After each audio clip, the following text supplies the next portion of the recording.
Multiple. A number that can be divided equally into a particular times table.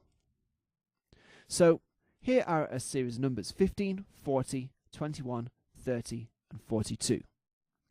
I know that 15 is a multiple of 5 because it's in the 5 times tables, but it's also a multiple of 3. So it can be a multiple of both 5 and 3. 40 is only a multiple of 5. It's not something you can divide equally into 3, so it wouldn't be a multiple of 3. 21 is a multiple of 3. It's not a multiple of 5 because we know that all multiples of 5 end in either 0 or 5.